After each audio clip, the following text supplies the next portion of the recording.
আমার আপনার রায় নিয়ে খাপ পঞ্চায়েত নয়। সন্ধ্যে 7টা মানেই কড়া সত্যি কথা যা হজম করতে সময় লাগে। যুদ্ধ হোক বা দুর্নীতি, অপরাধ বা চিটিংবাজ,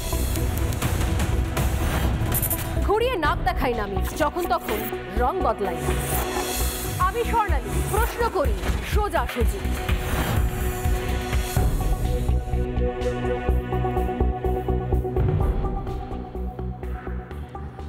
ভাবতেও অবাক লাগে এই শহর কলকাতায়, কলকাতার আশপাশে বিভিন্ন শহরতলিতে, এমনকি জেলা শহরগুলোতেও শুরু হয়ে গিয়েছে রমরমিয়ে বেআইনি নির্মাণের কারবার। প্রশ্ন করা যাবে না, প্রশ্ন করলে বলা হবে সব ঠিক আছে, কারণ শ্রী সাথী ভান্ডার চলছে, তো সব ঠিক হ্যাঁ। শ্রী সাথী ভান্ডার আর যাবতীয় দোষ, চুরি, দুর্নীতি মাথায় নিয়ে গায়ে যেন চামড়া গন্ডারের। এই ভান্ডার গন্ডারের কি পার্থক্য সম্পর্ক আমি জানি না, কিন্তু প্রত্যেক ক্ষেত্রে একই প্রশ্ন করলে একই উত্তর পাওয়া যায়, সব ঠিক আছে।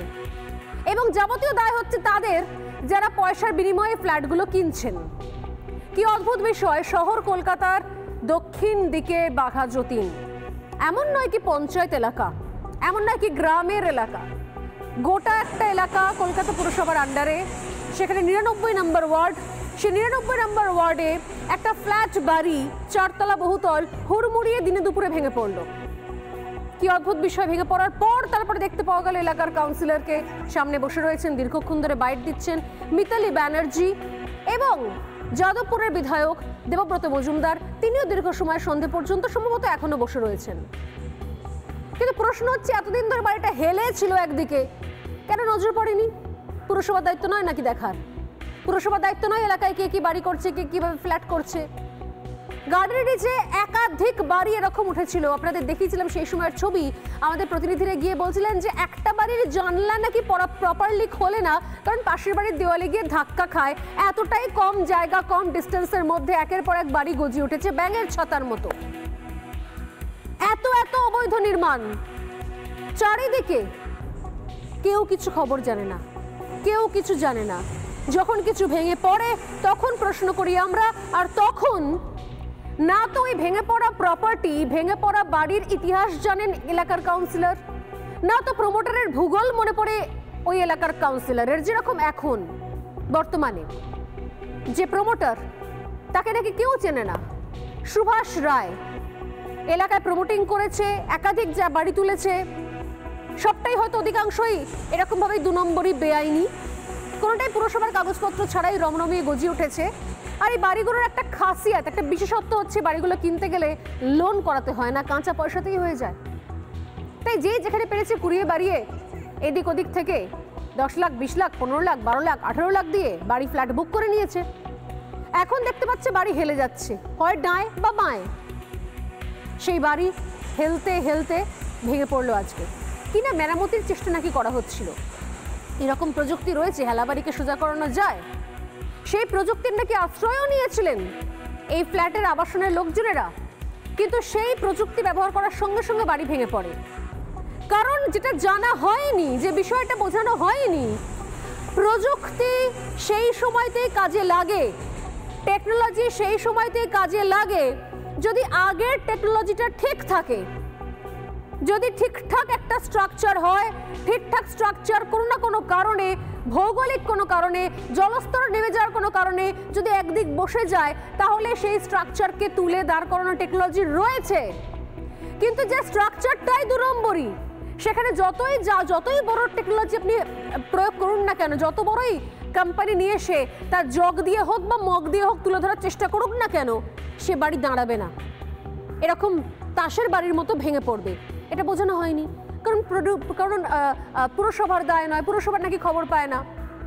এলাকায় কোনো পুরনো বাড়ি ভাঙতে শুরু করলে, এলাকার কোনো পুরনো বাড়িতে হাত পড়লে, যদি এলাকার কোনো পুরনো বাড়ি কোনো প্রমোটিং এর জন্য দেওয়া হয়, তাতে একটা হাতুড়ি পড়লে, হাত পড়লে কাউন্সিলরের কানে খবর চলে আসে। কোথায় কোথায়, কোন কোন জায়গায়, কোন কোন পকেটে কি কি ভাগ বাটোয়ারা হবে, তার লম্বা লম্বা হিসেব নিকেশ হয়ে যায়। অথচ এক্ষেত্রে কেউই নাকি কিছু জানতে পারেননি। মিতালি ব্যানার্জি এলাকার যিনি কাউন্সিলর, তার বক্তব্য হচ্ছে, আমরা তো 2010-এ এসেছি, তার আগে এই বাড়িটা অনুমতি পেয়ে গিয়েছিল, আমরা কি করব? কিন্তু ঘটনাচক্রে 2010-এই ওই বাড়ির কাজ শুরু হয়েছিল, 2014-য় বাড়ির কাজ শেষ হয়েছিল, 2015-য় বাড়িতে লোকজনেরা ঢুকেছেন। এই পাল্টা প্রশ্ন মিতালি ব্যানার্জিকে করা হয়নি। আমি জানি না করলে তিনি কি উত্তর দিতেন। আর এই প্রশ্নটাও করা হয়নি যিনি কাউন্সিলর 99 নম্বর ওয়ার্ডের মিতালি ব্যানার্জি, যিনি বসে বসে এতক্ষণ ধরে বক্তব্য রাখছেন যে সমস্ত কিছু নাকি বাম আমলে হয়েছে। তাহলে তৃণমূল আমলটা কি করছে? তৃণমূল আমলে এই কসবা, এই গার্ডেন রিচ, এই দমদম, এগুলো কোথা থেকে গজিয়ে উঠছে? আর দ্বিতীয়ত সবথেকে গুরুত্বপূর্ণ কথা, মোস্ট ইম্পর্টেন্ট, যেখানে মুখ্যমন্ত্রী নিজে বলছেন যেখানে যেখানে বেআইনি নির্মাণ হয়েছে, যদি বেআইনি হয়ে থাকে তাহলে তা ভাঙার বন্দোবস্ত করে, সেগুলোকে মেরামতের বন্দোবস্ত করে সেগুলোকে সরাও। তাহলে এতদিন পর্যন্ত এলাকায় বেআইনি নির্মাণ চলছিল, 5 বছর ধরে বাড়িটা হেলে রয়েছে, খবর পাননি মিতালি ব্যানার্জি? কি আবাত? শুধু তাই নয়, আরো অনেক রয়েছে, আরো অনেক তথ্য। আমি এক এক করে লম্বা একটা তালিকা নিয়ে এসেছি আজকে, অনেকগুলো কাগজপত্র নিয়ে এসেছি এবং সেগুলো একটা একটা করে তুলে ধরবো যে আসলে শহর কলকাতা, কলকাতার সংলগ্ন এই কসবা, এই দমদম, এই হাওড়া, এই বেহালা, বিভিন্ন প্রান্তে এবং দক্ষিণ কলকাতা, আরো যত দক্ষিণ কলকাতা ছাড়ি যত দক্ষিণ দিকে আরো যাবেন তত বেশি ভয়াবহ। এই বাঘা যতীন, গড়িয়া, রানীকুঠি, বাঁশদ্রোণী, ছেড়ে দিন আরো ভেতর দিকে এগিয়ে যান, টালিগঞ্জ, আরো এগোতে থাকুন অন্যদিকে, গড়িয়া ছাড়িয়ে মালঞ্চ, নরেন্দ্রপুরের দিকে এগিয়ে যান। এক সে বারকার এক কারনামা রয়েছে, এক সে বারকার এক কারনামা। কিন্তু আফসোস আমাদের পুরসভা কিছুই জানে না, নির্দিষ্ট ওয়ার্ডের কাউন্সিলররা কিছুই বোঝেন না। আর ববি হাকিম, ফিরহাদ হাকিম, মাননীয় মেয়র, তিনি বলেই দিয়েছেন যে এলাকার কোনো বেআইনি বাড়ির সঙ্গে নাকি কোনো কাউন্সিলরের কোনো সম্পর্ক থাকে না, কাউন্সিলরদের কাজই নয় প্রমোটারদের হ্যান্ডেল করা। ওয়াও, দারুণ ব্যাপার। আসছি অনেকগুলো তথ্য সহকারে অনেকগুলো পয়েন্ট তুলে ধরবো, তবে তার আগে দেখাই যে আজ দুপুরবেলা যখন খবরটা পেলাম আমরা যে বাঘা যতীনে একটা বাড়ি এরকম ভেঙে পড়েছে হুড়মুড়িয়ে, সে এক্সক্লুসিভ ভিজুয়াল দেখে আমাদের চক্ষু চড়ক গাছ। তারপর আমাদের রিপোর্টাররা যখন সেখানে পৌঁছলেন তখন সেখানকার স্থানীয় লোকজনেরা কি বলছেন, ওই বাড়িতে বসবাস করতেন যারা, তারাই বা কি বলছেন, কত লাখ টাকা দিয়ে বাড়িটা, ফ্ল্যাটটা কিনেছিলেন, কিভাবে কিনেছিলেন, লোন করে না ক্যাশে, এবং এই মুহূর্তে কি অবস্থা, এর জন্য কারা দায়ী, কি পরিস্থিতি, সমস্ত একটা একটা করে বক্তব্য শোনাবো আমি। প্রথমে এই বক্তব্য শুনুন। আপনাদের এই ফ্ল্যাটটা কত লাখ টাকা দিয়ে কিনেছেন? 22 লাখ। পুরোটাই সঞ্চয়, আমাদের কোনো লোন নেই, কিছু নেই, পুরোটাই সঞ্চয় দিয়ে ক্যাশ। আমার বাবাও নেই। বাড়ি ভাঙছে কি করা যাবে, কিন্তু মানুষ তো আমার সেবা চায়। আমি ছুটে এসে দেখছি বাড়ি ভেঙে গেছে, আমার দাদা এখানে দাঁড়িয়ে আছে, ব্যাস এইটুকু। আর আবার প্রমোটারকে ফোন করছি, promoter phone switch off, promoter কোনো সামনে নেই। যে এত বড় অ্যাসুরেন্স দিয়েছিল যে আমাদের ফ্ল্যাট তৈরি করে দেবে, সোজা করে দেবে, সেখানে নেই। হতেই পারে একটা অ্যাক্সিডেন্ট দুর্ভাগ্যবশত মানুষের জীবনে হয়ে যায়, কিন্তু আজকের একটা মানুষের সাথে থাকা, পাশে থাকা, উনি যে একটা করবে, ঠিক আছে তোমাদেরটা করে দেবো, না হোক, আজকে সেটাই নেই। এই এখন রঙও করিয়েছি আমরা, আগের বছর রঙও করিয়েছি, নতুন সব কিছুই করিয়েছি আমরা। এখন হঠাৎ করে লিফটিংয়ের কাজ চলছিল, বলছিল এক সাইডের ঢালটা হেলে না, এক সাইডের ঢালটা বেশি ছিল, হয় না, জলটা একদিকে যাচ্ছে, আমাদের জল এক সাইডে নামছে, ওরকম ঢাল বেশি ছিল। ওই জন্য আপনার বলেছিল যে লিফটিং করিয়ে সোজা মানে ঢালটা সমান করাবার জন্য। জলা বুঝি ছিল না, জলা আমরা জানবো কি করে, জলা বুঝি রেজিস্ট্রি হচ্ছে, সব কিছুই তো হচ্ছে, এই জলা জমি কি করে জান, জলা জমি এটা এখন শুনতে পাচ্ছি, মানে এখন বলে এই মানে এত কিছু হবার পর জানা যাচ্ছে জলা জমি বা কিছু, আমাদের জানা ছিল না, আমরা তো কিনে এসেছি। বক্তব্য শুনে বোঝা গেল নিশ্চয়ই। আমি এই মুহূর্তের ছবিটাও দেখাবো, কারণ এই মুহূর্তে সেখানে ভাঙাবাড়ির চত্বরে সেখানে সন্ধে নেমে গেছে এবং সেখানে পুরসভার টিমও ঢোকা শুরু করেছে। একের পর এক সেখানে পুরসভার লোকজনরা আসছে এবং সেই ভাঙা বাড়ির সামনে তারা এক এক করে জড়ো হচ্ছেন। সেই ভিজুয়ালটাও আমি একটু পরে দেখাবো। তবে তারপরের বক্তব্য শোনাই যে বাড়ির যিনি, এই জমির যিনি মালিক, অর্থাৎ এই ল্যান্ড ওনার, অর্থাৎ জমির মালিক যিনি ছিলেন এবং যার জমিতে এই বিশাল বাড়িটা ওঠে খুব অল্প জমির মধ্যে, তার কি বক্তব্য এই বাড়িটা ভেঙে পড়ার পর দেখুন। আমাদের ফ্ল্যাট ছিল গ্রাউন্ড ফ্লোর পুরো ফাঁকা করে দিতে বলেছিল, আমরা রেন্টেই ছিলাম। দিয়ে লিফটিং এর কাজ হচ্ছিল। লিফটিং এর কাজ যে হচ্ছে সেটা আমাদের প্রমোটার বলেই করছেন, কিন্তু আর এর বাইরে কি কি পারমিশন কি এনওসি সেগুলো আমাদের কিছুই বলা হয়নি। ওগুলো নিয়ে হ্যাঁ ডিসেম্বরের 10 কি 12 কি 15 ওরকম 14 ডিসেম্বর কেউ ছিলাম না। হ্যাঁ আমরা তো সবাই যে যার বাড়িতে, আমরা অফিসে হঠাৎ করেই খবর পাই এরকম হয়েছে। হ্যাঁ 11 বা 13 একটু কনফিউজ কিনেছিলাম, মানে আমাদেরই ছিল, আমার মামা বাড়ি ছিল এটা। প্রমোটারের নাম সুভাষ রায়। হ্যাঁ ফোন পাওয়া যাচ্ছে না, ফোন ওনার সুইচ অফ। বাঘাযতীনে নেই শুনেছি, উনি থাকেন লোকাল উনি। আচ্ছা আজকে কটার সময় ভেঙে পড়লো? 2:30 3টে না দিদিভাই? 2:30 3টে ওরকম। হ্যাঁ ওরকম। একদিকে পুরনো বক্তব্য শোনাচ্ছে, অন্যদিকে এই মুহূর্তে এক্সক্লুসিভলি সেই এলাকার ছবি দেখাবো আমি। আমাদের সঙ্গে আমাদের প্রতিনিধিরা থাকবেন, এক্সক্লুসিভলি আমি টিমকে বলবো সেই ছবি দেখাতে। এই মুহূর্তে সেখানে পুরসভার টিম গিয়ে পৌঁছেছে, কি চলছে সেখানে আমি আমার টিমকে বলবো একটুখানি অডিওটাও আপ রাখতে, আমি শুনবো কি চলছে সেখানে। পুরসভার টিম গিয়ে পৌঁছেছে সেই বাড়ি, আরও বেশি সেখানে যেখানে যেগুলো ভেঙে পড়েছিল, যে ভাঙা অংশগুলো, একটু অডিওটা রাখতে বলবো আমার টিমকে, অডিওটা রাখতে বলবো একটুখানি, এবং সেখানে কি চলছে এই মুহূর্তে জানার চেষ্টা করবো। আমাদের প্রতিনিধির সঙ্গে যোগাযোগ করার চেষ্টা করবো, দুজন প্রতিনিধি আমাদের ওখানে রয়েছেন।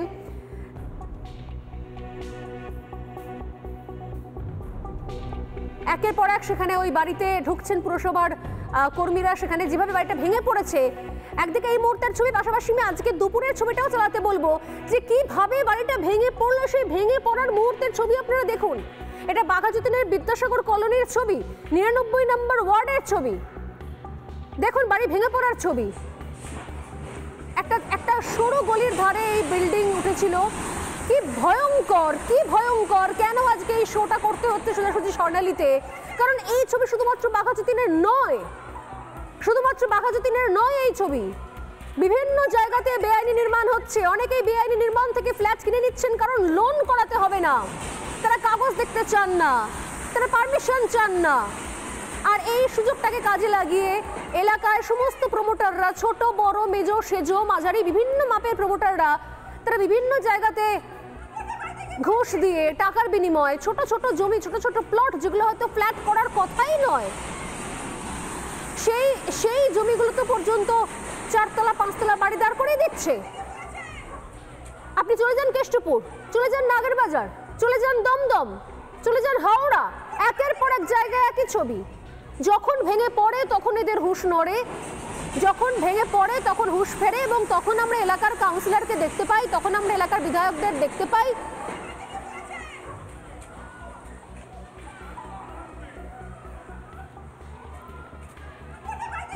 এবং এই ঘটনার পর আমরা যোগাযোগ করেছিলাম এলাকার কাউন্সিলর, 99 নম্বর ওয়ার্ডের কাউন্সিলর মিতালি ব্যানার্জির সঙ্গে। খুব গুরুত্বপূর্ণ বিষয়, মিতালি ব্যানার্জি এই ঘটনার স্থলে যাওয়ার পর, এই ঘটনা ঘটার পর তিনি ঠিক কি জানিয়েছেন রিপাবলিক বাংলাকে একবার শোনা যাক। শুনুন এবং জানলে বুঝতে পারবেন, শুনলে বুঝতে পারবেন যে আসলে গাফিলতি কোন পর্যায়ে পৌঁছেছে। শুনুন মিতালি ব্যানার্জির বক্তব্য। 34 বছর আগে কলকাতা কর্পোরেশনটাতে ছিল, তারা কেন নজরদারি করেনি সেটা আগে বলুন। আমরা তো তবু এখন পৌরসভা আমরা নজরদারি করছি। আমাদের ওয়ার্ডে আমরা 3 তলার বেশি, 4 তলা তো দূরের কথা, 3 তলাই আমরা স্যাংশন ছাড়া করতে দিচ্ছি না, কারণ আমাদের বিধায়কের নির্দেশই আছে যে কোনো বাড়ির কলোনিতে 3 তলা উপরে করা যাবে না। এখন তো নানা মনের নানা মত আমি শুনতে পাচ্ছি। 10 সালে না, এটা বাড়িটা শুরু হয়েছিল 9 সালে। আমি তো 10 সালে এই ওয়ার্ডের কাউন্সিলর ছিলামই, তখন তো আমি ছিলাম। 9 সালে বাড়িটা শুরু হয়েছে, আস্তে আস্তে আস্তে 15 সালে অনেকে ঢুকেছে। যেমন এক ভদ্রমহিলা বললো আমি 15 সালে ঝকঝক করা বাড়ি দেখেছি, আমি কিনেছি এসছি। গত বছর রং করেছে বলছে, বলে আমরা কিছু বুঝতেই পারিনি, এটা যে বসে যাচ্ছে না ক্র্যাক হচ্ছে আমরা কিছুই বুঝিনি। আপনি দেখুন ডিসিকে বলে জলাভূমিরা বাম জমানায় ভরাট করা হয়েছে, সেটা আপনি জানেন না, কিন্তু 4তলা বাড়ি তৈরি করা যায় না সেটা তো একজন জনপ্রতিনিধি আপনি জানেন। তা আমার আগে তো হয়ে গেছে, এটা আমি কি করে বলবো। 9 সালে আমি 10 সালে এসছি, 9-10 শেষ হতে, তখন তো অলরেডি করেছে, করা হয়ে গেছে, তো কমপ্লিট বাড়ি ছিল। শুধু এই বক্তব্যই নয়, এরপর যখন মিতালি ব্যানার্জিকে আরও প্রশ্ন করলাম কাউন্সিলরকে, যে বাবা আমলে শুধু হয়েছে, অথচ এই আমলে এতদিন ধরে বাড়িটা হেলে রয়েছে। কি উপায়, কিভাবে ব্যবস্থা হয়েছে? মিতালি ব্যানার্জির উত্তর কি ছিল আরো একবার শুনবো বাকি উত্তরটা। আগের বছর রং করেছে, আমরা দেখেছি বাঁশ টাস টানিয়ে রং করেছে। এবার যে ভেতরে ভেতরে এরকম প্লাস্টিকটা নিয়ে কাজ করছে, কি কাজ করছে মেনটেনেন্সের আমরা তো বুঝতে পারবো না, বোঝাশোনা আর প্রথমত আসেও নি। যার জন্য এই যে 8 জন পরিবার তারা এখন বলছে, বলে দিদি আমরা ভেবেছি হয়তো আপনার সঙ্গে যোগাযোগ করছে, করেনি, কেউই যোগাযোগ করেনি। তাহলে তো নিশ্চয়ই করতেও দিতাম না, আর বরঞ্চ আমি বিধায়ককে জানাতাম বা আমার কর্পোরেশনের মেয়রকে জানাতাম যে এইভাবে একটা করছে, এটা কি পারমিশন দেওয়া যায়, বা আমি আমার বিল্ডিং ডিপার্টমেন্টকে জানাতে পারতাম। মিতালি ব্যানার্জি বলছেন যে 2010 সালে আমরা এসেছি, সেক্ষেত্রে সেই সময়তে বাড়ির কাজ শুরু হয়ে গেছে, তাই আমাদের কোনো দায় নেই। যা হয়েছে গন্ডগোল সমস্ত বাম আমলে হয়েছে, তৃণমূল আমলে নাকি কিছুই হচ্ছে না, কড়া নজরদারি চলছে এবং এলাকায় নাকি 3 তলার ওপর ফ্ল্যাট তুলতেই দেওয়া হচ্ছে না। যাবতীয় দায় দায়িত্ব রয়েছে বাম আমলের, তৃণমূল আমলের কোনো দায় দায়িত্ব নেই। চলুন এর উত্তরগুলো পরে দিচ্ছি আমি, একদম প্রমাণ, সাল, দিনক্ষণ সহ। তবে তার আগে আমি রূপালী সাহা, স্থানীয় বাসিন্দা যার ওই এলাকায় দোকান রয়েছে, সেই রূপালী সাহা কি বলছেন তার বক্তব্য একবার শোনাই, শুনুন। আমরা ফ্ল্যাট শুরু হওয়া থেকেই দেখছি ফ্ল্যাটটা বেঁকা, ফ্ল্যাটটা আমার দিকে হেলা। আমি বলতে গেছি, আমাকে চূড়ান্ত অপমানিত হতে হয়েছে। আজ থেকে অত বছর আগে, মানে যখন অলরেডি এখানে ফ্ল্যাটটা তৈরি করছেন, কি ছিল মূলত এই ফ্ল্যাটটা তৈরি হওয়ার আগে এখানে কি ছিল? তো ডোবা ছিল, ডোবাটা ওদের বাড়ির লোকেরা ছাই ফেলে ফেলে, নোংরা ফেলে ফেলে ভরাট মতন করেছে, করে তারপরে প্রমোটিংয়ে দিয়ে দিয়েছে। কখনো কোনো কর্পোরেশনের কেউ বা এসে দেখেননি যে এরকম অবস্থায় রয়েছে বা কারোর কাছে খবর? সেটা বলতে পারবো না, আমরা তো ভেতরে থাকি। এবার ওরা বলছে নাকি কর্পোরেশনের থেকে। এলাকার স্থানীয় যারা লোকজন, তাদের বাসিন্দা, যাদের এলাকায় দোকান রয়েছে, তারা বলছেন যে শুরু থেকেই বেঁকা ছিল, কিন্তু উত্তর তো পাওয়া যাবে না, কারণ মিতালি ব্যানার্জি এলাকার কাউন্সিলর, তিনি বলেই দিয়েছেন যে যা হয়েছে সব বাম আমলে হয়েছে, এই আমলে কিছু হয়নি, আমাদের কোনো দায় নেই। আর আরও সুন্দর সুন্দর উত্তর আমরা পরবর্তীকালেও পেয়েছি যখন আমরা পৌঁছেছি যাদবপুরের বিধায়ক দেবব্রত মজুমদারের কাছে। কি সমস্ত উত্তর আমি শোনাবো, একটা একটা করে শোনাবো। তবে তার আগে আমি যোগাযোগ করার চেষ্টা করছি ওই এলাকার এখন বর্তমানে যে পরিস্থিতি রয়েছে সেই পরিস্থিতি দেখানোর জন্য আমাদের প্রতিনিধির সঙ্গে, তার সঙ্গে যোগাযোগ করব। তবে তার আগে এই প্রশ্নটাও রাখলাম যে মানুষের মাথার ঘাম পায়ে ফেলে রক্ত জল করা টাকায় হলোই না বা ক্যাশ টাকা বা লোনের টাকা, যারা 15 লাখ, 20 লাখ, 18 লাখ টাকা দিয়ে ফ্ল্যাট কিনছেন, কোন ভরসায় কিনছেন? তাদের এই টাকাটাকে নিয়ে ফ্ল্যাটটা হ্যান্ডওভার করার পর আর কোনো দায়িত্ব থাকছে না। এই ঘটনা ঘটার পর এখনো পর্যন্ত প্রমোটারের কোনো সন্ধান পায়নি পুলিশ। কি হাস্যকর! এমনকি এলাকার কাউন্সিলর, এলাকার বিধায়ক, তিনিও বলছেন যে প্রমোটারকে নাকি দেখেনি, চেনেনি না, জানেনি না কে সুভাষ রায়। অথচ এই সুভাষ রায় নামে বাঘাযতীনে একটা দোকান রয়েছে, সুভাষ বেডিং স্টোর বলে, কেউ চিনতে পারে না তাকে, কেউ চিনতে পারছে না তাকে। ওই যে বললাম, বাড়ি হওয়ার আগে অনেক রকম ইকুয়েশন চলে, অনেক যোগ বিয়োগ, গুণ ভাগ, বাটোয়ারা, অনেক কিছুর হিসেব চলে, কিন্তু ফ্ল্যাটটা হয়ে গেলে তখন আর কেউ কোনো দায় নেবে না। আর আরও ভালো, যদি ফ্ল্যাট ভেঙে পড়ে তখন না বাড়ির ইতিহাস জানবে, না প্রমোটারের ভূগোল মনে করতে পারবে। আজব জায়গায় দাঁড়িয়ে রয়েছি আমরা। এর দায় কার? কারা নেবে এই দায়? এই প্রশ্ন তুলে শুরু করছি আজকে সোজাসুজি স্বর্ণালীর ডিবেট পর্ব।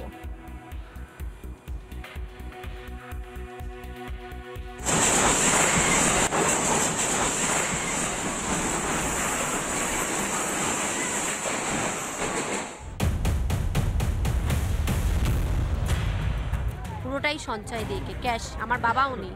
তো কিছু হবার পর জানা যাচ্ছে জলা জমি বা কিছু, আমাদের জানা ছিল না, আমরা তো কিনে এসেছি, আমরা পুরোপুরি কিনে পুরোটাই এসেছি, বা পুরোটাই প্রমোটারকে তো ফোনেই পাচ্ছি না আমরা। কর্পোরেশন থেকে নাকি বলে গেছে, তাই ওরা নাকি তড়িঘড়ি করে এটাকে সোজা করার চেষ্টা করছে।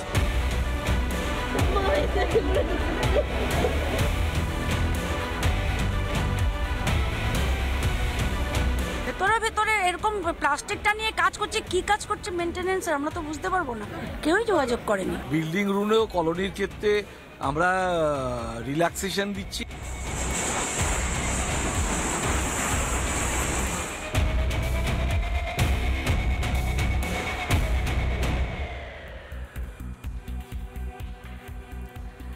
আমি বলছিলাম যে এলাকার বিধায়ক দেবব্রত মজুমদারের কথা আমি শোনাবো, তবে তার আগে আলাপ করেন এই মুহূর্তে আমাদের সঙ্গে রয়েছেন বিজেপির রাজ্য সাধারণ সম্পাদক জগন্নাথ চট্টোপাধ্যায় আমাদের সঙ্গে রয়েছেন, রাজ্য বিজেপির সাধারণ সম্পাদক রয়েছেন, আইনজীবী মণিশঙ্কর চ্যাটার্জি রয়েছেন, সিপিআই নেতা সৈকত গিরি এবং রয়েছেন রাজনৈতিক বিশ্লেষক দেবাশিস ঘোষ। প্রত্যেককেই স্বাগত রিপাবলিক বাংলায় এবং সোজাসুজি স্বর্ণালীতে।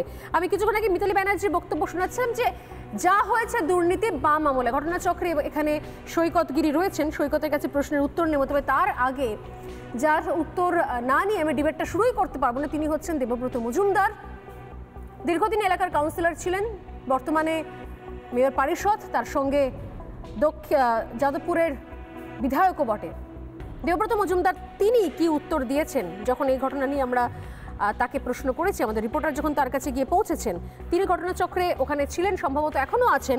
তার বক্তব্য একবার শুনবো দেবব্রত মজুমদার কি বলছেন বাঘাযতীনে চিত্তরঞ্জন কলোনিতে এই বাড়ি ভেঙে পড়া নিয়ে। শুনুন। কলোনির কিছু বিশেষ সমস্যা আছে। কলোনিতে 1948 থেকে আমরা ওপার বাংলার থেকে বিতাড়িত হয়ে এপার বাংলা এসেছি। তারপরে যে জমি পেয়েছি, কোথাও জমি 1 কাঠা, কোথাও 1.5 কাঠা, কোথাও 2 কাঠা, কোথাও 12 ছটা। এই সময় যে 12 ছটা 15 ছটা জমি পেয়েছে তাদের ফ্যামিলি বড় হয়েছে। এমন এমন বাড়ি আছে যার বাড়ির সামনে রাস্তা 4 ফিট, 5 ফিট, 6 ফিট।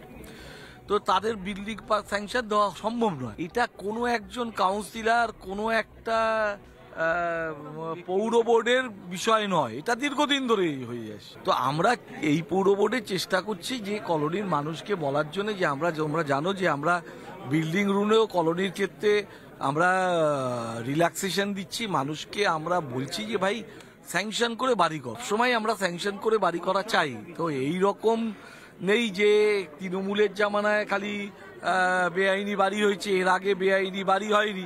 আমি তো তোমাদেরকে বললাম যে পরপর যাও বিজয়গড় হল, নিরঞ্জন সদন, কোনো স্যাংশন ছাড়া বাড়ি হয়েছে। এগুলো 20-25 বছর আগে তৈরি হয়েছে, এটাও কোনো স্যাংশন নেই। আপনি কি প্রমোটারকে চিনতেন? না, প্রমোটারকে চিনতাম না, কারণ প্রমোটারকে চেনাও সম্ভব না, কারণ এখানে প্রতি 10 জনে একজন করে প্রমোটার আমরা জানি বাড়ি বানায়, সুতরাং এটা তো চেনা সম্ভব না। যারা কনস্ট্রাকশন, যারা এইটার পারমিশন দিয়েছে, যে 8 জন পরিবার নাগরা কনস্ট্রাকশনের সঙ্গে বা ডেভেলপারের সঙ্গে যে চুক্তি করেছে, দেখলেন বিধায়কের কাছে আছে, তো সেটা একবার আমাদের সঙ্গে তো আলোচনা করতে পারতো। আমরা তো আপনার সাথে প্রমোটার কোনোভাবে যোগাযোগ করেছেন, কথা বলেছে? না, আমি প্রমোটারকে দেখিনি, তো যোগাযোগ করা দূরের কথা, দেখিও নি, জানায়ও নি। শুধুমাত্র প্রমোটারকে চিনিনি তাই নয়, আরও একটু এগিয়ে গেলেন মিতালি ব্যানার্জি। আমি শুরুতে শোনাচ্ছিলাম যে দেবব্রত মজুমদার কি বলছিলেন। মিতালি ব্যানার্জি, তাকে যখন জিজ্ঞাসা করা হয়েছে বাড়ি সম্পর্কে, বাড়িটা যে দীর্ঘদিন ধরে হেলে রয়েছে, এই বাড়ি বেআইনি বাড়ি হয়েছে 2010-এ, সেই বাড়ির কাজ শুরু হয়েছে 2014-এ, শেষ হয়েছে 2015-তে, পজেশন দেওয়া হয়েছে, অর্থাৎ সে বাড়িতে ঢুকেছেন সেখানকার যারা আবাসিক তারা। তার উত্তরে মিতালি ব্যানার্জি কি বলেছেন একটু আগে শুনেছিলাম, যদিও আরও একবার শোনাই, কারণ স্টুডিওর অতিথিদেরও শোনা দরকার মিতালি ব্যানার্জির উত্তরটা। শুনুন। যারা 34 বছর আগে কলকাতা কর্পোরেশনটাতে ছিল, তারা কেন নজরদারি করেনি সেটা আগে বলুন। আমরা তো তবু এখন পৌরসভা আমরা নজরদারি করছি। আমাদের ওয়ার্ডে আমরা 3 তলার বেশি, 4 তলা তো দূরের কথা, 3 তলাই আমরা স্যাংশন ছাড়া করতে দিচ্ছি না, কারণ আমাদের বিধায়কের নির্দেশই আছে যে কোনো বাড়ির কলোনিতে 3 তলা উপরে করা যাবে না। এখন তো নানা মনের নানা মত আমি শুনতে পাচ্ছি। 10 সালে না, এটা বাড়িটা শুরু হয়েছিল 9 সালে। আমি তো 10 সালে এই ওয়ার্ডের কাউন্সিলর ছিলামই, তখন তো আমি ছিলাম। 9 সালে বাড়িটা শুরু হয়েছে, আস্তে আস্তে আস্তে 15 সালে অনেকে ঢুকেছে। যেমন এক ভদ্রমহিলা বললো আমি 15 সালে ঝকঝক করা বাড়ি দেখেছি, আমি কিনেছি এসছি। গত বছর রং করেছে বলছে, বলে আমরা কিছু বুঝতেই পারিনি, এটা যে বসে যাচ্ছে না ক্র্যাক হচ্ছে আমরা কিছুই বুঝিনি। আপনি দেখুন ডিসিকে বলে জলাভূমিরা বাম জমানায় ভরাট করা হয়েছে, সেটা আপনি জানেন না, কিন্তু 4 তলা বাড়ি তৈরি করা যায় না সেটা তো একজন জনপ্রতিনিধি আপনি জানেন। তা আমার আগে তো হয়ে গেছে, এটা আমি কি করে বলবো। 9 সালে আমি 10 সালে এসছি, 9-10 সালে শেষ হতে, তখন তো অলরেডি করেছে, করা হয়ে গেছে, তো কমপ্লিট বাড়ি ছিল। আমি আসছি এক এক করে। সৈকত এখানে রয়েছেন, বাম আমলের একজন প্রতিনিধি হিসেবে কথা বলতে পারবেন আশা করি, সিপিআই নেতা সৈকত গিরি। যে সবটাই তো হয়েছে বাম আমলের দুর্নীতি, তার দায় তৃণমূল কংগ্রেসকে এখন প্রশ্ন করলে খুবই তো মুশকিল, সত্যি তো বলা তো সম্ভব নয়। সমস্ত দুর্নীতি বাম আমলে হয়ে গেছে, তৃণমূল কংগ্রেসে সে সত্যি তো কি করবে, এত অসহায় হেল্পলেস তৃণমূল কংগ্রেস। এই সময় তো তৃণমূলের আমলে কোথাও কিছু কিন্তু কোনো বেআইনি বাড়ি হয়নি, কোথাও কোনো 2 নম্বরই কাজ হচ্ছে না। আর হ্যাঁ, কলোনি এলাকাতে বাড়ি করার ক্ষেত্রে দেবব্রত মজুমদার উত্তর দিয়ে দিয়েছেন যে আমরা কিছু রিল্যাক্সেশন রাখি, কিছু স্যাংশন করা হয় না, না করে বাড়ি ওঠে, কিছু করার নেই তো, কম জমি, কিছু তো করার নেই। কিন্তু আমি জানি না সৈকতের কাছে আসার আগে আমার একটা ছোট্ট উত্তর দিয়ে দিই মাননীয়া মিতালি বন্দ্যোপাধ্যায়কে। আমি জানি না উনি মনে করতে পারবেন কিনা, উনি 2010 সাল থেকে এই ওয়ার্ডের কাউন্সিলর, এবং তার আগে আমি জানি না উনি মনে করতে পারবেন কিনা নির্মল কান্তি দাস নামটা কি মনে করতে পারছেন? মিতালি ব্যানার্জি, জানি না মনে করতে পারবেন কিনা। নির্মল কান্তি দাস কে ছিলেন যদি মনে না পড়ে একটুখানি মনে করুন। নির্মল কান্তি দাস 2005 সাল থেকে ওখানকার দায়িত্ব সামলাচ্ছেন, তার আগেও উনি সামলেছেন, অর্থাৎ এই ওয়ার্ড থেকে শুধুমাত্র তৃণমূল কংগ্রেস 2010-এই পেয়েছে না, তার আগে থেকেও এখানে তৃণমূল কংগ্রেসের কাউন্সিলরই ছিল। আর বাকি তো আরো প্রশ্ন রয়েছে, আমি তাকে সৈকতকে দিয়ে শুরু করি। সৈকত, অনেক কিছুর মাসুল গুনতে হচ্ছে বাম আমলের তৃণমূল কংগ্রেসকে। না দেখুন, মাসুল কেন বলছেন, এটা তো কৃতিত্ব বলবেন। একজন ছাপ্পা জেতা কাউন্সিলর 22টা গ্যারেজ চুরি করে, গ্যারেজ লুট করে বিজেপি থেকে তৃণমূল হয়ে পুরস্কৃত হওয়া বিধায়ক, তাদের মন্তব্য এমন হবে না, এটাই তো স্বাভাবিক। গোটা বাইপাস লাগোয়া যাদবপুর বাঘাযতীন কলোনি এলাকায় ব্যাঙের ছাতার মতন প্রমোটিং ব্যবসা 2010 সাল থেকে শুরু করেছে। একদম ঠিক বলেছেন, 2010 সালে শুরু। কিন্তু মাননীয় কাউন্সিলর শুনে রাখুন, 2010 সালে আপনি যেমন কাউন্সিলর ছিলেন তেমন কলকাতা পুরসভার মেয়র হয়েছিলেন শোভনবাবু, জলশোভন নামে যাকে সবাই চিনত। জলাভূমি ভরাট করে প্রমোটিং শুরু করবার প্রথম মাথা যিনি ছিলেন তখন কলকাতার মেয়র। আচ্ছা, আপনি এই কাউন্সিলরকে দেখেননি যিনি অন এয়ার ভিডিও ভাইরাল হয়েছিল? তার দলেরই একজন কর্মী ভিডিও ভাইরাল করেছিল, বলেছিল আমার কাটমানিটা ঠিকঠাক যেন পৌঁছে যায়। এলাকার জুড়ে গ্যারেজ চুরি থেকে, প্রমোটিং থেকে, জলাভূমি ভরাট থেকে এই যাদবপুর বাঘাযতীনে এরাই লাস্ট 3 ঘন্টায় ছাপ্পায় ভোট করিয়ে কাউন্সিলর হয়। কেন যাদবপুর বাঘাযতীনে এত ছাপ্পায় ভোট করে জেতার এত তাগিদ বলুন তো? তার কারণে কালো টাকার সোর্স অফ ইনকাম। আজকে মাননীয় কাউন্সিলর এই কথা বলছেন। আচ্ছা, মাননীয় কাউন্সিলর তার তো ক্ষমতা নেই পারমিশন নেওয়ার। ফিরহাদ হাকিম, ববি হাকিম 2023 সালে পুরসভায় প্রেস কনফারেন্স করে বলেছিলেন যে কলকাতা পুরসভার বর্ধিত এলাকাগুলোতে কি হচ্ছে নাকি, আমি মেয়র, আমি জানি না, একের পর এক এলাকায় বেআইনি স্যাংশন হচ্ছে। তারপর সাংবাদিক যখন তাকে প্রশ্ন করেছিল যে ববিবাবু আপনি গার্ডেন রিচ খিদিরপুরের ঘটনাগুলো আপনি কি বলবেন, বলছেন না গার্ডেন রিচ খিদিরপুর ঠিক আছে, কিন্তু ওই বাঘাযতীন যাদবপুরটা একটু বাড়াবাড়ি হচ্ছে। আবার দুদিন পর মমতা বন্দ্যোপাধ্যায়ের নির্দেশ আছে, ওখানে একজন কাউন্সিলর আছে পাশের ওয়ার্ডে যিনি নাকি রাজনীতির কবি, তাকে দুর্নীতি, একটা চাকরি দুর্নীতি থেকে শুরু করে একের পর এক দুর্নীতিতে চাকরি বাঁচায় তাকে ইডি সিবিআই ডেকে পাঠিয়েছিল বাপ্পাদিত্যবাবু। এই পুরো লাগোয়া এলাকা মলয়বাবুর যতগুলো কাউন্সিলর সবাই স্বনামধন্য একজন কাউন্সিলর তো তার এলাকায় 28,000 ভোটে জিতেছেন, মানে একটা বিধায়ক 5,000 6,000-এ যেতেন, একজন কাউন্সিলর 28,000 ভোটে জিতেন। বলছেন যে বাম আমলে কোথাও কিছু হয়নি, বাম আমলে সব ঠিকঠাক বাড়ি পারমিশন পাওয়া যেত, বাম আমলে পুরসভায় কোনো বেআইনি বাড়ি হয়নি, যা হয়েছে তৃণমূলের আমলে। দেখুন, আমি প্রথমেই আমার কাছে হাজার একটা প্রশ্ন আছে মিতালি ব্যানার্জিকে করার জন্য, দেবব্রত মজুমদারকে করার জন্য, কিন্তু আমার কাছে আপনার জন্য প্রশ্ন আছে না, তাহলে বাম আমলে কি হয়েছিল সেখানে? একদম একটা ঘটনা 2010-এ এলাকাগুলো বাড়ির হয়ে গেছিল।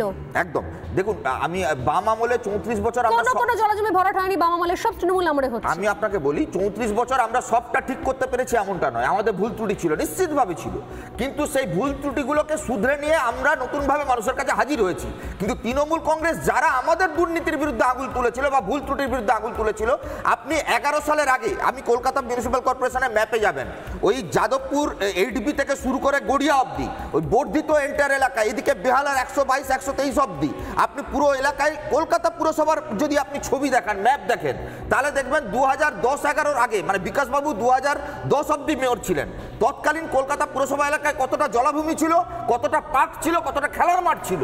আর আজকে 2024 সালে কলকাতা পুরসভার ম্যাপ দেখবেন, যেখানে জলাভূমি উধাও, যেখানে খেলার মাঠ উধাও, আপনার ওই যাদবপুর চত্বরে একের পর এক মাঠ দখল করে এই গ্যারেজ মলয়বাবুর অনুগামীরা প্রমোটিং এর জন্য বিহাত করেছেন, এবং এলাকার পর এলাকায় এদের গুন্ডা বাহিনীর রাজ চলে।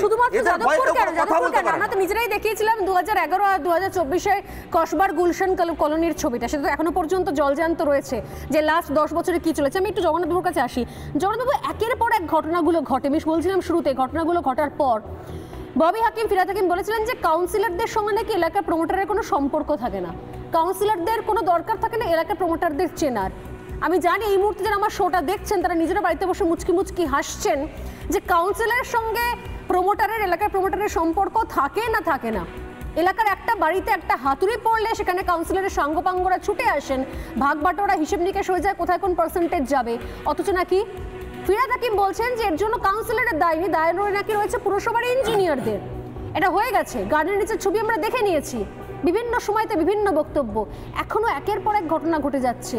আর ঘটনা ঘটার পর, বাড়ি ভেঙে যাওয়ার পর এরা কাউন্সিলরদের চিনতেই পারছেন না।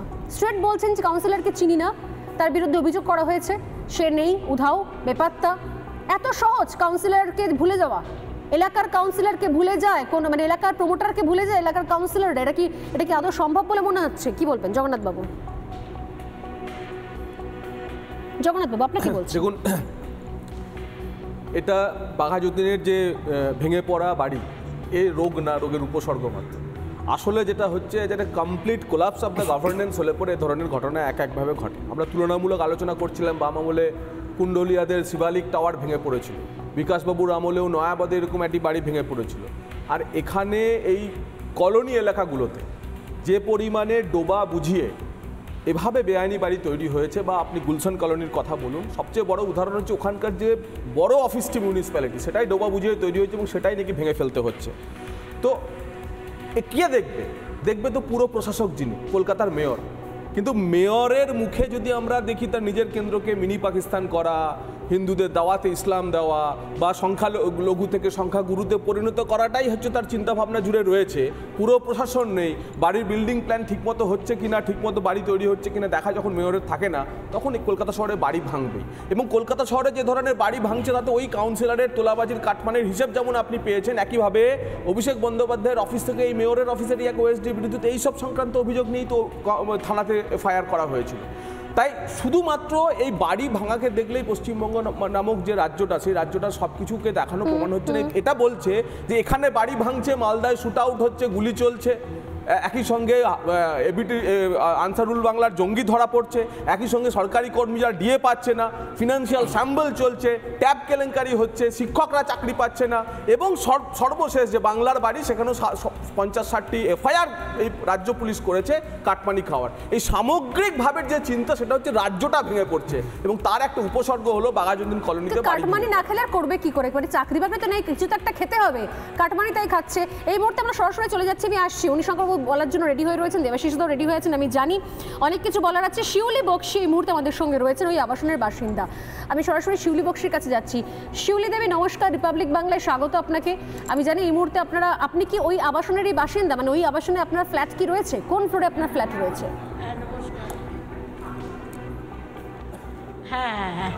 হ্যাঁ, আমার একতলাতেই ফ্ল্যাট আছে। আমি একতলাতেই থাকি। আমি ওখানকারই ফ্ল্যাট 2014-তে আমি কিনে এসেছি প্রমোটারের কাছ থেকে। আমরা তো মধ্যবিত্ত ফ্যামিলি, আমাদের তো তেমন কিছু আর্থিক মানে ক্ষমতা নেই বিশাল, একটু পুঁজি জমিয়ে আমার শাশুড়ির গয়না বিক্রি করে আমরা এই ফ্ল্যাট কিনেছি। কেনার পরে আজকে এই অবস্থা। এবার বলুন, আমাদের মাথার থেকে ছাদ চলে গেলে আমাদের কি অবস্থা হতে পারে? আমাদের তো সহায় সম্বল কিছুই নেই, সবই তো এই ফ্ল্যাটের পেছনে চলে গেল। আপনি বলছেন আপনি একতলায় ফ্ল্যাট কিনেছিলেন, তাহলে একতলা তো কিছুই নেই। বছর 2-3 আগে ছবি দেখছি আমি, একতলা তো পুরো ধুলিস্বাদ। না, কিছু নেই তো, সেটাই তো বলছি, পুরো ধুলিস্বাদ, একতলাতে কিছুই নেই। কত টাকা দিয়ে ফ্ল্যাট কিনেছিলেন? এটা সম্পূর্ণই ধুলিস্বাদ হয়েছে। মানে আমাদের যখন কাজটা তখন রেজিস্ট্রি সব মিলিয়ে 18-19 লাখ টাকা দিয়ে ফ্ল্যাট কেনা হয়েছিল। 2014-তে আগস্টে কিনেছিলাম আমরা, জুলাই মাসে কিনেছিলাম, আগস্টে ঢুকেছিলাম। এইবার যখন ফ্ল্যাটটা আমরা কিনেছিলাম তখন আমরা ঝাঁ চকচক বিল্ডিং দেখেছি, ঠিক আছে, আমাদের পছন্দ হয়েছে, আমরা কিনেছি। কিন্তু এই রিসেন্ট যে 2-3 বছর আগে গার্ডেন রিচ, মেটিয়াবুরু যে সব ফ্ল্যাটগুলো ভেঙে পড়ছে, তখন প্রমোটারের প্রণব নড়ে, তখন এসে উনি আমাদের এই প্রস্তাব দেন যে বাড়িটা লিফটিং করার জন্য। আচ্ছা, এটা প্রমোটারের প্রস্তাব ছিল? এটা প্রমোটারেরই প্রস্তাব ছিল, মানে উনি বলল না কোনো ভয়ের কিছু। সুভাষ রায় প্রমোটারেরই প্রস্তাব ছিল এটা, যে ফ্ল্যাটটাকে ঠিক করা হোক, জব করে ফ্ল্যাটটাকে লিফটিং করা হোক।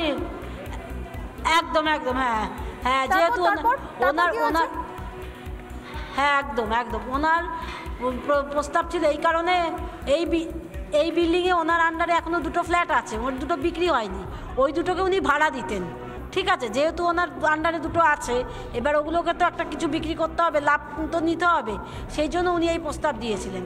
আমরা প্রথমে অনেক গড়িমসি করেছি, না দেখছি ভাবনা চিন্তা, না তোমাদের কিছু করতে হবে না, যা অফিসিয়ালি কাজকর্ম সব আমি করব, খরচা আমার, তোমরা শুধু যেখানে ভাড়া যাবে সেই ভাড়াটা তোমাদের, তোমরা দেবে ভাড়াটা, খরচা যা যত লাগে 10 লাখ 20 লাখ আমি দেবো বলে উনি সব কিছু করলেন। এটা ওই প্রমোটার বলেছে, সুভাষ রায়, তাই তো?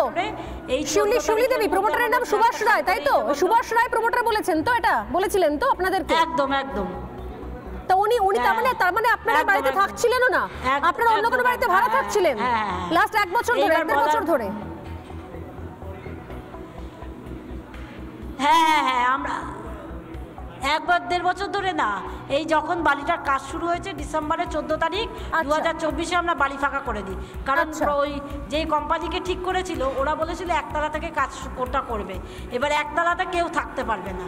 এবার যথারীতি পুরো বিল্ডিংই ফাঁকা, কিন্তু সবাই ফার্নিচার নিয়ে দেওয়ার দরকার হয়নি। একতলায় যেহেতু কাজটা শুরু হবে, একতলায় আমরা ফার্নিচার নিয়ে সব কিছু চলে গেছিলাম। এবার বলেছে 2 মাস টাইম লাগবে।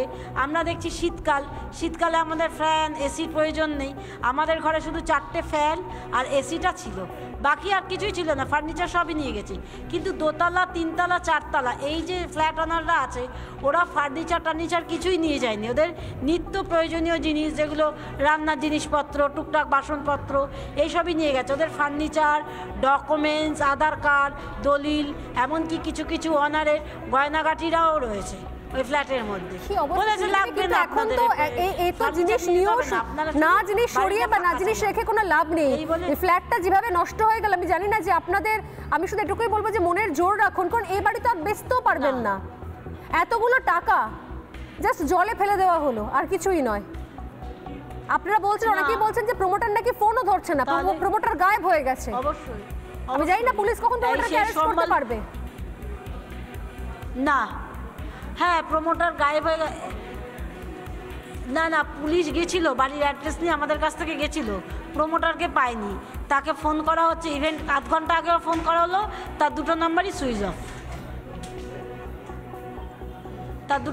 Switch off.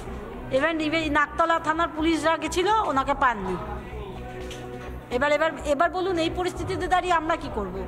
আমাদের তো শেষ সম্বলটুকু মাথার উপরে যে ছাদটা সেটাও তো চলে গেল। এবার তো আমাদের গাছতলায় গিয়ে বসতে হবে, যা পরিস্থিতি দেখা দিয়েছে। কিছু বলার নেই আমার আর।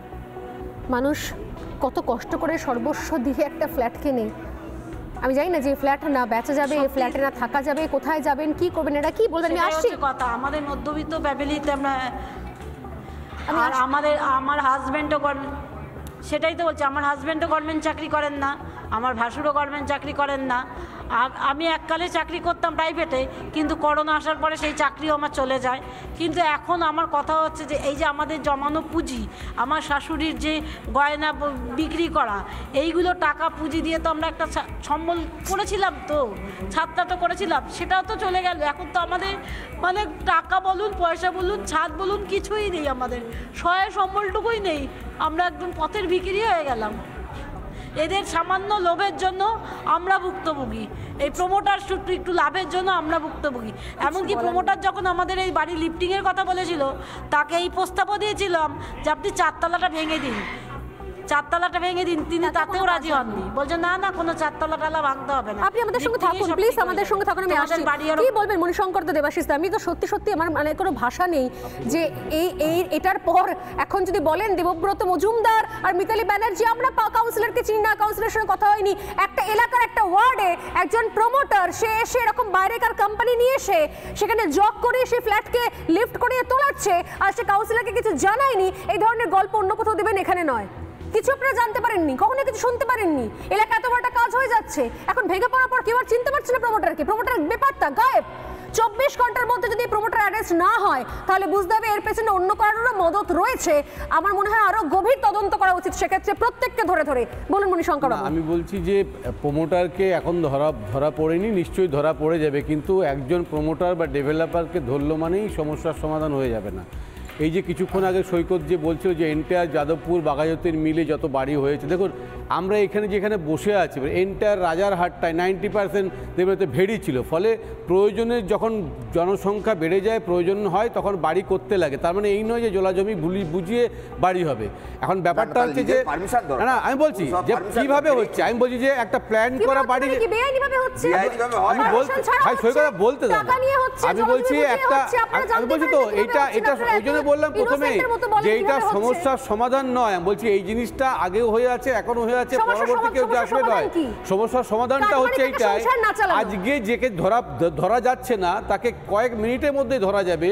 যদি এইরকমটা হতো, মানে ডেভেলপার আর প্রমোটার এই দুটো কিন্তু আলাদা জিনিস। ডেভেলপার বা প্রমোটার, এবং প্রমোটার হতে গেলে তার একটা মিনিমাম কোয়ালিফিকেশন লাগে, ডেভেলপার অ্যাকচুয়াল হতে গেলে কোয়ালিফিকেশন লাগে। এখন যারা এই বাড়িগুলো তৈরি করে তাদের কোনো কোয়ালিফিকেশন নেই, ফলে কর্পোরেশন আপনি বাঘাযতীন স্টেশন থেকে চলে যাবেন চারটে ওয়ার্ডে বলতে না দিলে কি করে সিপিএম বললে বলতে না দিলে কি করে বলবো? আমি বলছি যে প্রকৃত প্রমোটার তাকেই বলে যার প্রমোশন করার একটা আইডিয়া থাকবে, তার একটা কোয়ালিফিকেশন থাকবে। সেই জন্যই কর্পোরেশনে এনলিস্টেড করা উচিত যে এই ধরনের কর্পোরেশনে যারা বিল্ডিং করবে কোন কোন প্রমোটারগুলো করবে, তাদের কোয়ালিফিকেশন আছে কিনা, এই সলিউশন খুঁজতে হবে।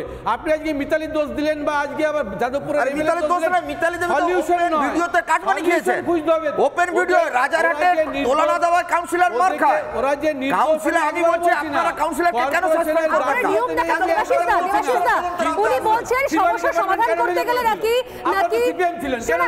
সমস্যা সমাধান করতে গেলে রেজিস্টার প্রমোটারকে নাকি দিতে হবে।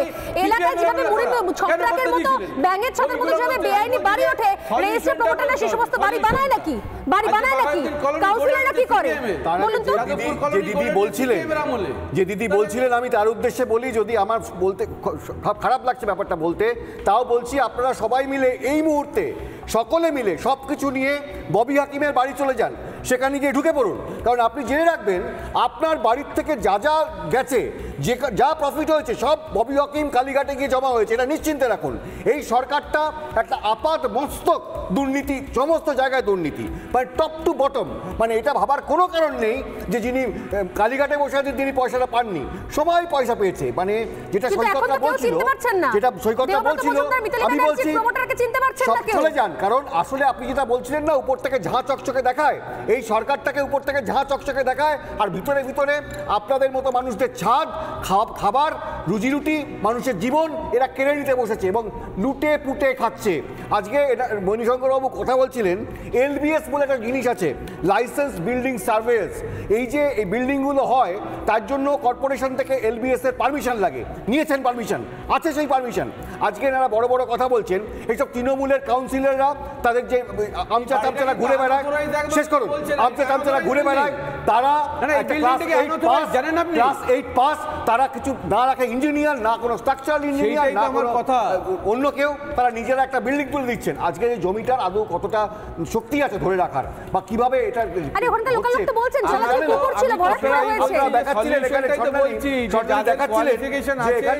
বাড়ি তাদেরকে করতে দিতে হবে। চারতলা বিল্ডিং তুলছে 4 ফুট একটা রাস্তার উপরে, একটা ফ্লোর অ্যাকশন, মানে ফ্লোর এরিয়া, কাকে বলবেন দেবাশিস দা? খোদ তো বিধায়ক নিজে বলছেন যেরকম হয় আমরা রিল্যাক্সেশন দিয়ে রাখি, কিছু ছাড় দিয়ে রাখি, রিল্যাক্সেশন দিয়ে রাখি, স্যাংশন হয় না। যদি বিধায়ক নিজে অ্যাডমিট করেই নেন তাহলে আমাদের বলার আর কি আছে? একদম সৈকত যেটা বলছিল রাইটলি আইডেন্টিফাইড, একটা বাড়িরও আপনি সেভাবে লাইসেন্স পাবেন না, সমস্ত টাকা খাচ্ছে, টাকা খেয়ে এইভাবে বাড়ি তুলছে এবং মানুষের জীবন নিয়ে ছিনিমিনি খেলছে। আমরা যত এখানে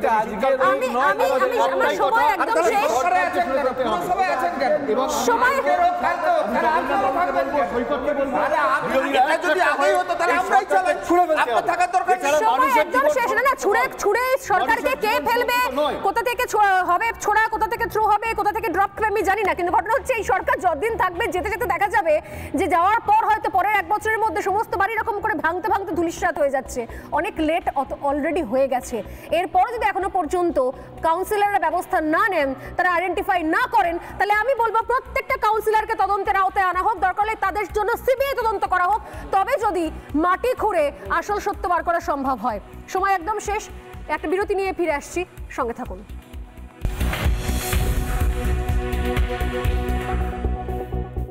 নানা ধরনের কন্টেন্ট দেখার জন্য লাইক করুন, শেয়ার করুন আমাদের ফেসবুক পেজ, সাবস্ক্রাইব করুন আমাদের ইউটিউব চ্যানেল।